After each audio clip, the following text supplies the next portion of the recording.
जैसे किसान को जून जुलाई बड़ा महत्व का होता है। जून जुलाई के अंदर अगर खेती बाड़ी के अंदर काम करता है तो उसका फल बहुत ही अच्छा मिलता है, फल उपलब्ध होता है। वैसे ही जो है आप सबके जीवन में अगर नवरात्रि में जो साधना होती है,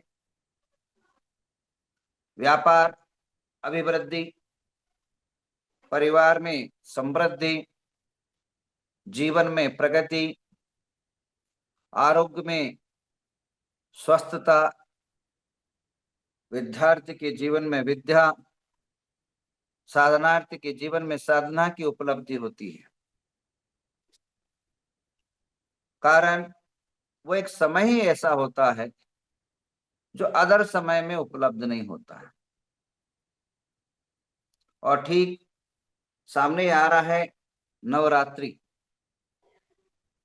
नवरात्रि के समय पर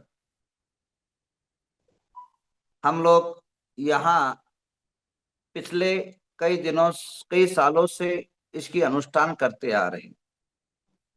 मैंने पूरे भारत के अंदर घूमा, पूरे भारत के अंदर कई हवन देखे, कई जापे किए, कई अनुष्ठान किए, परंतु नवग्रह धरा पर जो हवन होता है, जो अनुष्ठान होता है, जो आपको फल की प्राप्ति होती है, वो संभव ही नहीं और कहीं ऐसी प्राप्त हो। और इसका लाभ तुरंत महीनों में प्राप्त होता है। विगत दिनों के अंदर, विगत वर्षों में इन साधनाओं के माध्यम से अनेकों के काम बिगड़े हुए बन गए हैं, अनेकों के मनोवांछित फल की प्राप्ति हुए है। और मेरा खुद का वह प्रगतिशील जीवन रहा जो पिछले 6 साल में जो मैंने काम किया, शायद मैं अपने जीवन में कर नहीं पाया उतना 6 साल में किया जब से हवन कर रहा हूं। जो मन में ठान लेता हूं, जो मन के अंदर विचारधारा बहती है और उसको बोल देता हूं, वह स्वयं में भी कार्य रूप में परिणित होने लग जाती है। और तो और हम कभी सोच भी नहीं सकते थे, सुप्रीम कोर्ट का आदेश होने के बाद भी हाथी वापिस आने की कोई परिकल्पना हो सकता है, परंतु हमने प्लानिंग बनाया और सफलता की कदम रखे और कई लोग उसके सहकारी बने और आज वह एक आपके सामने दृश्य है। ऐसे कई उदाहरण हैं। ये धर्मस्थल के आज से 2 महीने के पहले ऐसी वातावरण था कि धर्मस्थल कब्जा होने वाला है और आरोप ऐसे लगे जो मनुष्य इंसान सोच भी नहीं सकता है। 400,000 मर्डर का आरोप, परंतु सारे आरोप से निर्मुक्त होने की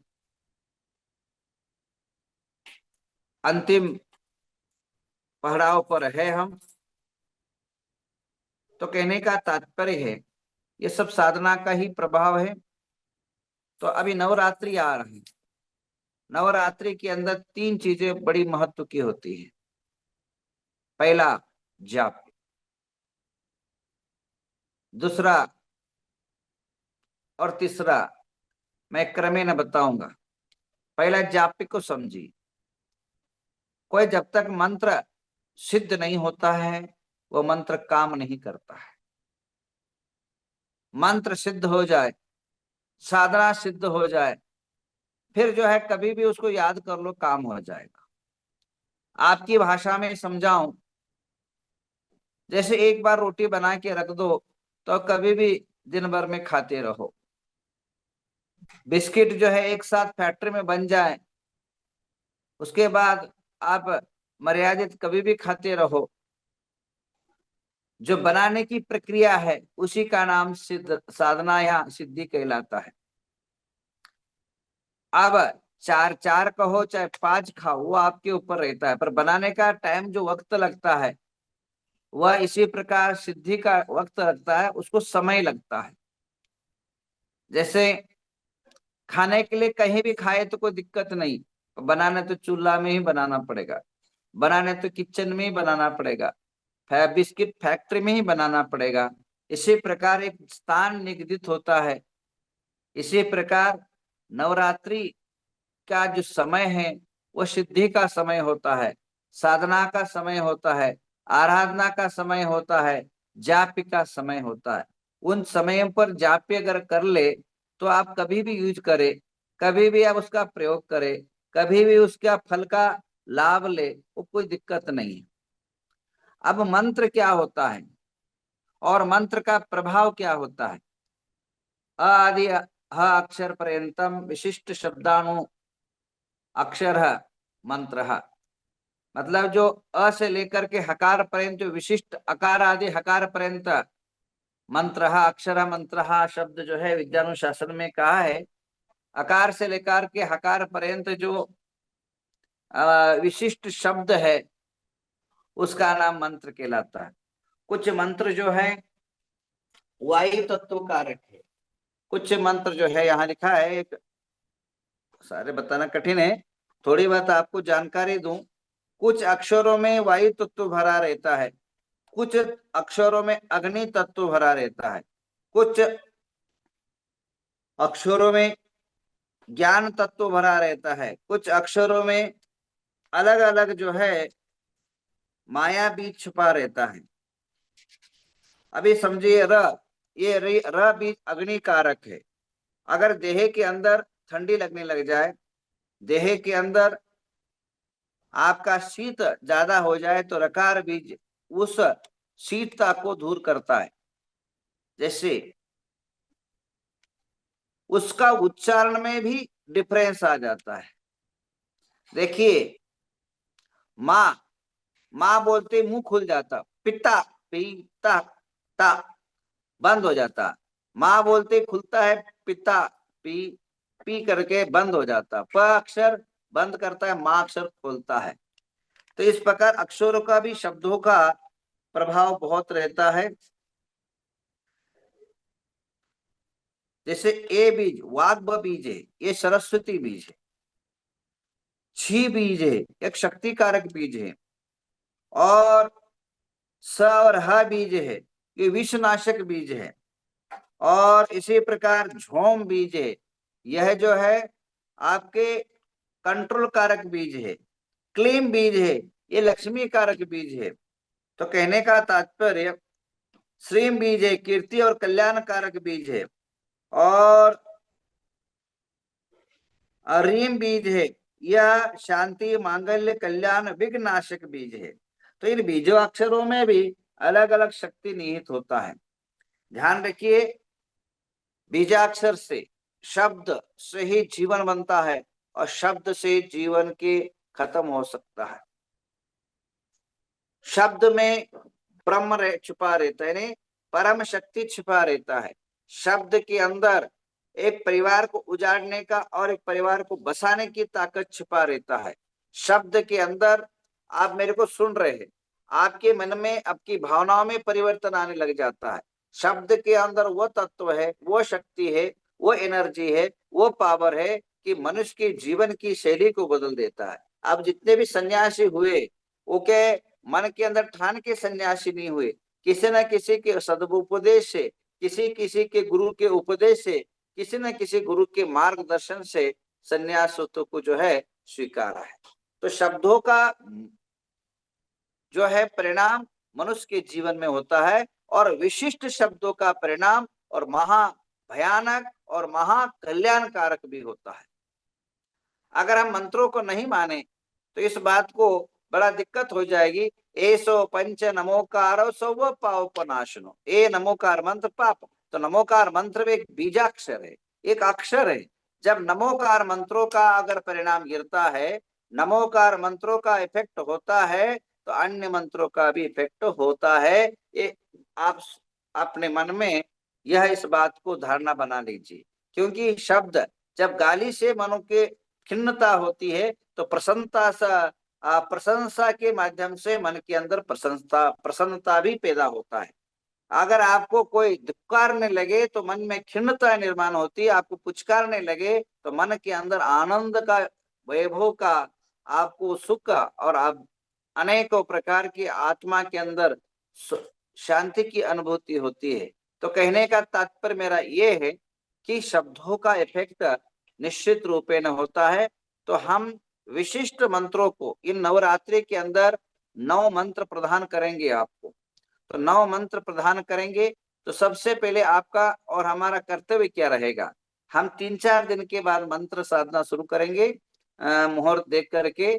तो अभी से जाप पे शुरू करेंगे। सुबह के टाइम पर अलग जाप पे रहेगा, शाम के टाइम पर अलग जाप पे रहेगा।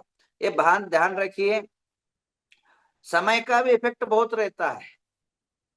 सुबह का समय में मन के अंदर भावनाएं अलग निर्माण होती है, दोपहर के समय अलग भावनाएं होती है और सायंकाल की अलग भावनाएं होती है। और मंत्रों की साधना का भी समय अलग अलग बताया।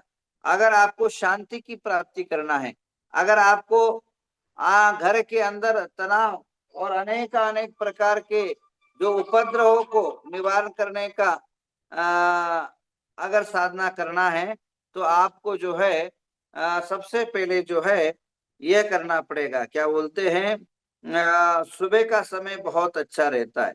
आपको बता दूं, आपको बता दो कि सुबह का समय अलग परिणाम करता है।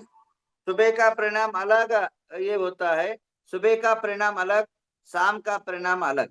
अभी जो मंत्रों का जो भेद है वो 6 प्रकार का होता है। शांति मंत्र, वशीकरण मंत्र, आकर्षण मंत्र, पौष्टिक मंत्र, उच्चाटन मंत्र और मरण मंत्र। मंत्रों का भेद अलग अलग बताया। शांति मंत्र, ये शांति मंत्र जो है मन की शांति के लिए, उपद्रवों की शांति के लिए, उपसर्गों की शांति के लिए, कष्टों की शांति के लिए, दुख दरिद्र की शांति के लिए, आपके जीवन के अंदर तमाम प्रकार के रोगों की शांति के लिए जो आराधना की जाती है उसको शांति मंत्र कहलाते हैं।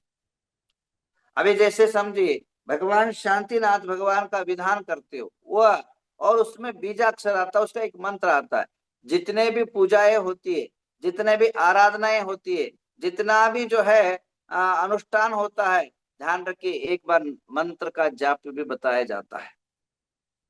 अभी नव देवता पूजा करते हो, नव देवता पूजा के बाद नव देवता की जयमाला के पहले 9 बार जाप करना पड़ता है कि नहीं। ओम ह्री नवोदितेभ्यो नमः, ओम ह्री नवोदितेभ्यो नमः, ओम ह्री आर्यन सिद्धाचार्य उपाध्याय सर्व साधु भ्यो नमः जाप करते। अगर आप हर पूजा के लास्ट में आपको जाप का विधि बताया गया, तो बिना जाप के पूजा के भी फल प्राप्त नहीं होता है। बिना मंत्र अभी जितने भी पंच कल्याण होते हैं, पंच कल्याण के लिए आप देखते होंगे एक बाजू में हवन कुंड बनाया जाता है।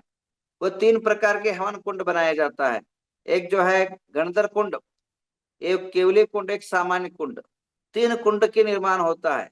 तो वहां एक उसी जगह एक जाप्यानुष्ठान का कुंड बनाया जाता है।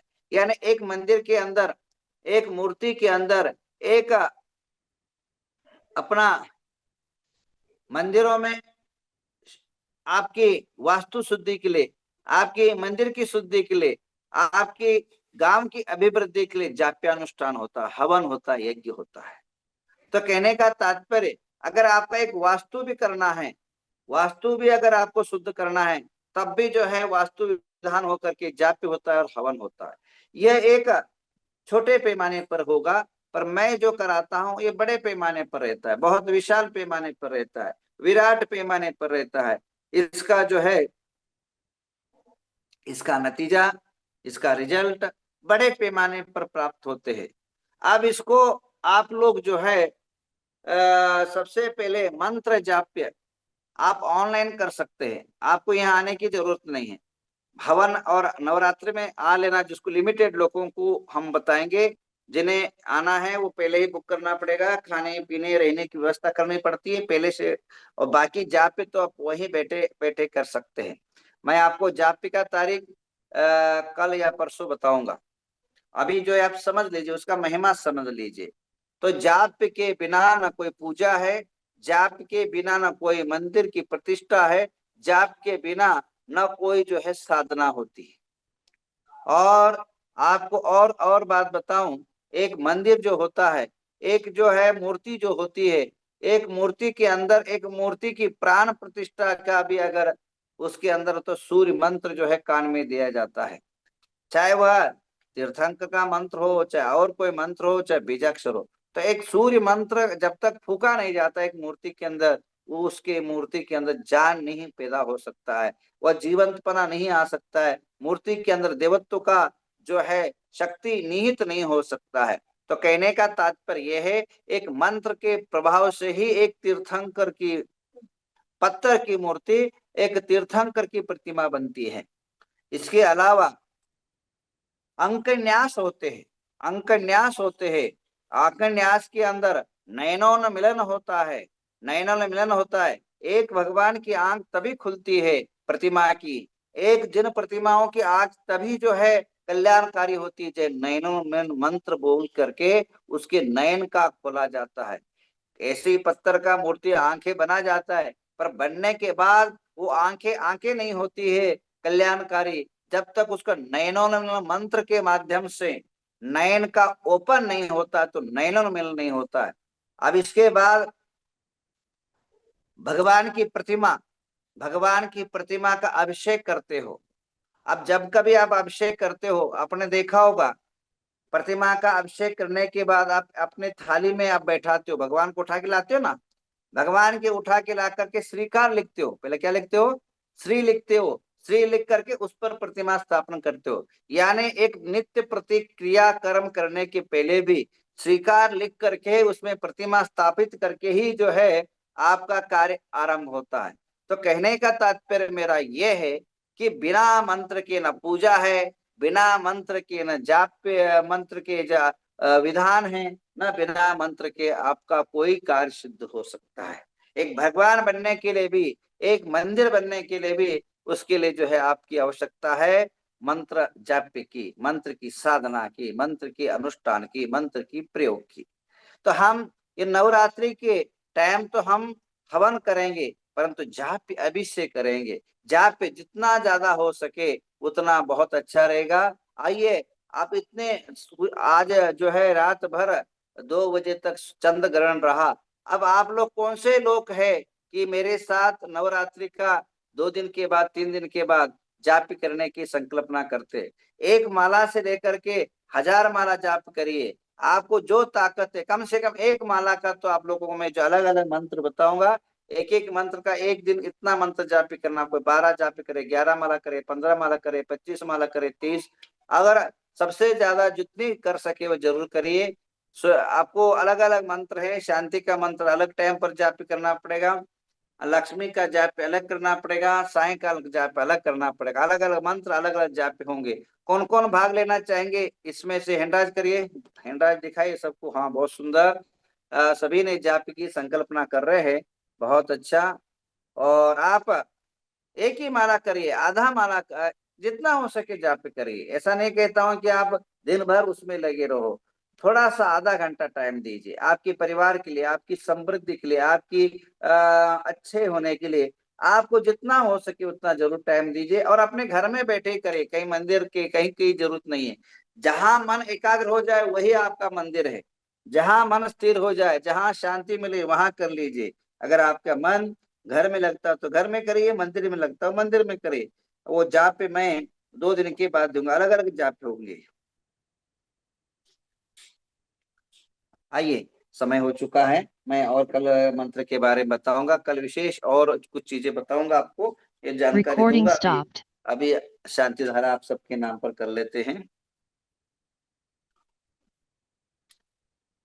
ओम नमो रते भगवते गते श्रीमते पार्श्वनाथ तीर्थंकराय द्वादशम शुक्लदाम पर सर्वज्ञ स्वयं वे सिद्धाय बुद्धाय परमात्मा दशानंत वीरान सुखाय तुलसत्यान धनर्ष्या रेखा श्राव श्राविका गुणधरनंदी नाम दिएश। बोलिए सुनील जी। नमोस्तु महाराज जी, नमोस्तु महाराज जी, नमोस्तु महाराज जी। सागर नेहा काले पुणे परिवारस्य सोनू मोहित गड़िया उदयपुर परिवारस्य बिना ललित पारसमती जन वाराणसी परिवारस्य नीता उन्नति लोहाड़े वैजापुर परिवारस्य रक्षित